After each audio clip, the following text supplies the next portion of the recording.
তৃতীয় বিশ্বযুদ্ধের চূড়ান্ত সাইরেন বেজে উঠল ইউরোপের বুকে। ইতিহাসের এই প্রথম কোনো পশ্চিমা প্রক্সি নয়, বরং খোদ ন্যাটোর পূর্ণ সদস্য রাষ্ট্র রোমানিয়ার মাটিতে সরাসরি আছড়ে পড়ল রাশিয়ার ভয়ঙ্কর কামিকাজে ড্রোন। পূর্ব রোমানিয়ার গালতি শহরে পুতিনের এই সরাসরি আঘাত ন্যাটো জোটের অহংকারকে আক্ষরিক অর্থে জুতো পেটা করে মাটিতে মিশিয়ে দিয়েছে। পেন্টাগন থেকে ব্রাসেলস, পুরো পশ্চিমা বিশ্ব আজ থর থর করে কাঁপছে। কারণ ভ্লাদিমির পুতিন বুঝিয়ে দিয়েছেন, ইউক্রেন তো কেবল একটি ট্রেলার ছিল, আসল যুদ্ধ এবার সরাসরি ন্যাটোর মাটিতে হবে। কিন্তু দীর্ঘ 4 বছর ধরে চলা ইউক্রেন যুদ্ধের এই পর্যায়ে এসে কেন হঠাৎ করে সরাসরি ন্যাটোর সদস্য রোমানিয়ার বুকে গিয়ে আঘাত হানল রাশিয়ার ড্রোন?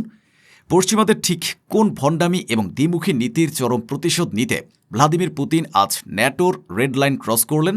রোমানিয়ার হামলার পর ন্যাটোর আর্টিকেল 5 অনুযায়ী আমেরিকার নেতৃত্বে 30টি দেশের একযোগে রাশিয়ার ওপর ঝাঁপিয়ে পড়ার কথা থাকলেও কেন আজ পশ্চিমা বিশ্ব লেজ গুটিয়ে পালানোর পথ খুঁজছে?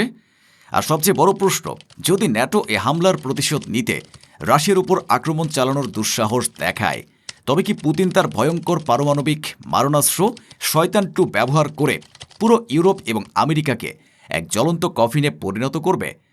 এসব রোমহর্ষক সত্য এবং পশ্চিমা বিশ্বের চরম মনস্তাত্ত্বিক পতনের নিখুঁত দৃশ্যপট জানতে ভিডিওটিতে একটি লাইক দিয়ে শেষ পর্যন্ত আমাদের সাথেই থাকুন।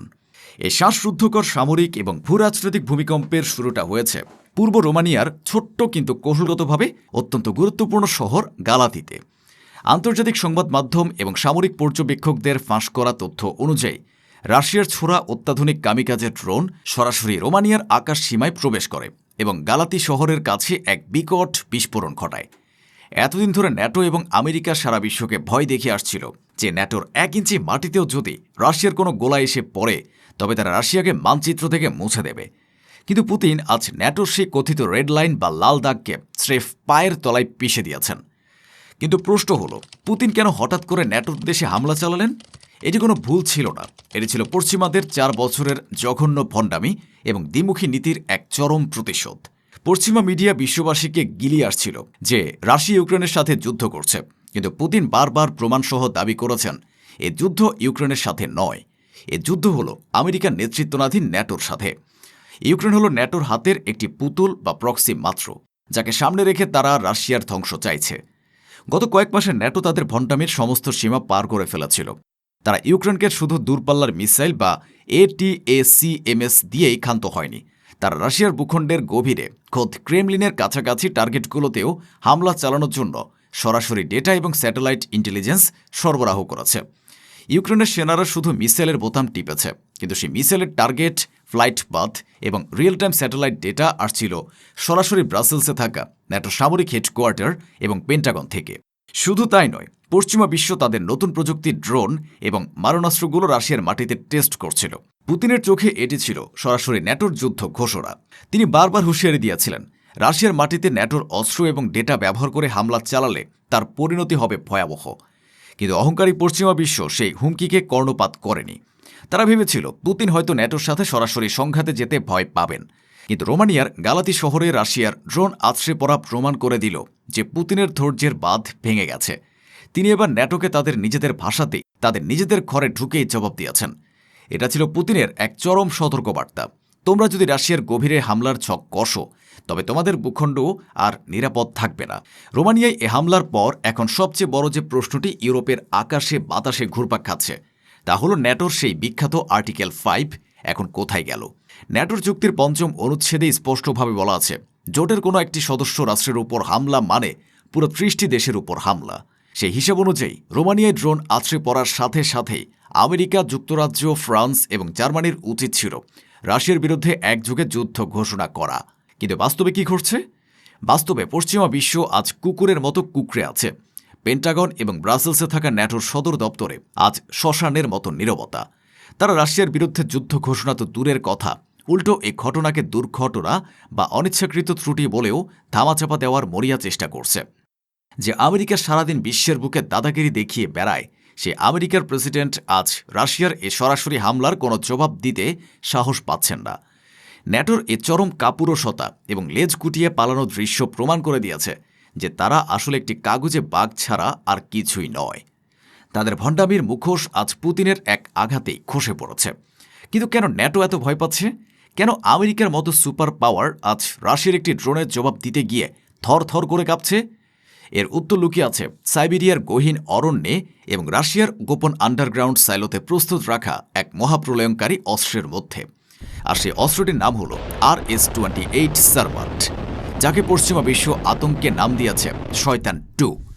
শয়তান-2 কোনো সাধারণ পারমাণবিক মিসাইল নয়, এটি হলো আক্ষরিক অর্থে মানব সভ্যতা ধ্বংস করার এক নিখুঁত যন্ত্র। পুতিন ভালো করে জানেন, ন্যাটো যদি কখনো রাশিয়ার উপর দল বেঁধে আক্রমণ করে তবে প্রচলিত অস্ত্রে হয়তো রাশিয়া কিছুটা পিছিয়ে পড়বে। আর ঠিক সেই মুহূর্তটির জন্যই পুতিন প্রস্তুত করে রেখেছেন এই মারণাস্ত্র। শয়তান-2 হল একটি ইন্টারকন্টিনেন্টাল ব্যালিস্টিক মিসাইল বা ICBM, যা একই সাথে 10 থেকে 15টি আলাদা আলাদা পারমাণবিক ওয়ারহেড বহন করতে পারে। এই মিসাইলের সবচেয়ে ভয়ঙ্কর দিক হল এর গতি এবং রেঞ্জ। এটি শব্দের চেয়ে 20 গুণ বেশি গতি বেগে অর্থাৎ হাইপারসনিক গতিতে পৃথিবীর যে কোনো প্রান্তে আঘাত হানতে সক্ষম। এর রেঞ্জ এতই বিশাল, এটি উত্তর মেরু বা দক্ষিণ মেরু যে কোনো দিক দিয়ে উড়ে গিয়ে আমেরিকার রাডার সিস্টেম সম্পূর্ণ অন্ধ করে দিতে পারে।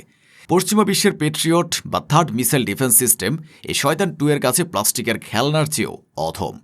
এটি যখন আকাশ থেকে নেমে আসবে তখন এটি একাধিক ভুয়া টার্গেট বা ডিকয় তৈরি করবে, যার ফলে আমেরিকার রাডার বুঝতেই পারবে না যে আসল পারমাণবিক বোমা কোনটি। পুতিন আগেই সতর্ক করে দিয়েছেন, রাশিয়ার অস্তিত্ব যদি হুমকির মুখে পড়ে তবে তারা এই অস্ত্র ব্যবহার করতে 1 সেকেন্ডও দ্বিধা করবে না।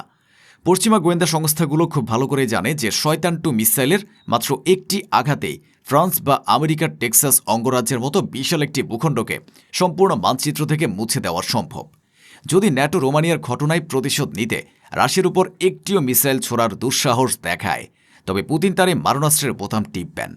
আর তখন লন্ডন, প্যারিস, বার্লিন থেকে শুরু করে ওয়াশিংটন ডিসি সব কিছুই মুহূর্তের মধ্যে এক জ্বলন্ত কফিনে পরিণত হবে। আর ঠিক এই পারমাণবিক কিয়ামতের আতঙ্কেই পশ্চিমা বিশ্বের নেতাদের আজ কলিজা শুকিয়ে কাঠ হয়ে গেছে। তারা বুঝতে পারছে পুতিনের সাথে সরাসরি সামরিক সংঘাতে জড়ানোর অর্থ হল নিজেদের নিশ্চিত ধ্বংস ডেকে আনা। তাই তারা এখন নিজেদের অহংকারকে বিসর্জন দিয়ে চরম অপমান হজম করে চুপচাপ বসে আছে। রাশিয়া এখন আর প্রতিরক্ষামূলক খেলছে না, তারা এখন চরম আক্রমণাত্মক। পশ্চিমা বিশ্ব যত বেশি রাশিয়ার উপর চাপ সৃষ্টি করার চেষ্টা করছে এবং ভণ্ডামি করেছে, পুতিন তত বেশি ভয়ঙ্কর হয়ে উঠেছেন। রোমানিয়ার গালাতি শহরে আছড়ে পড়া ওই ড্রোনটি শুধু একটি সামরিক অস্ত্র ছিল না, এটি ছিল পশ্চিমা বিশ্বের অহংকারের উপর রাশিয়ার এক চূড়ান্ত জুতোপেটা। যে ন্যাটো একসময় পুরো বিশ্বকে ভয় দেখাত, আজ সে ন্যাটো পুতিনের এক হুঙ্কারে নিজেদের অস্তিত্ব বাঁচানোর জন্য ইঁদুরের মতো গর্ত খুঁজছে। এখন প্রশ্ন আপনাদের কাছে, রোমানিয়ায় রাশিয়ার এই সরাসরি ড্রোন হামলা এবং ন্যাটোর আর্টিকেল 5 এর লেজ গুটিয়ে পালানো নিয়ে আপনারা কি ভাবছেন? পশ্চিমাদের দ্বিমুখী নীতির যে জবাব পুতিন দিয়েছেন তা কি সঠিক ছিল? এবং পুতিনের শয়তান-2 মিসাইলের ভয় কি শেষ পর্যন্ত পশ্চিমা বিশ্বকে ধ্বংসের হাত থেকে পিছিয়ে আসতে বাধ্য করবে?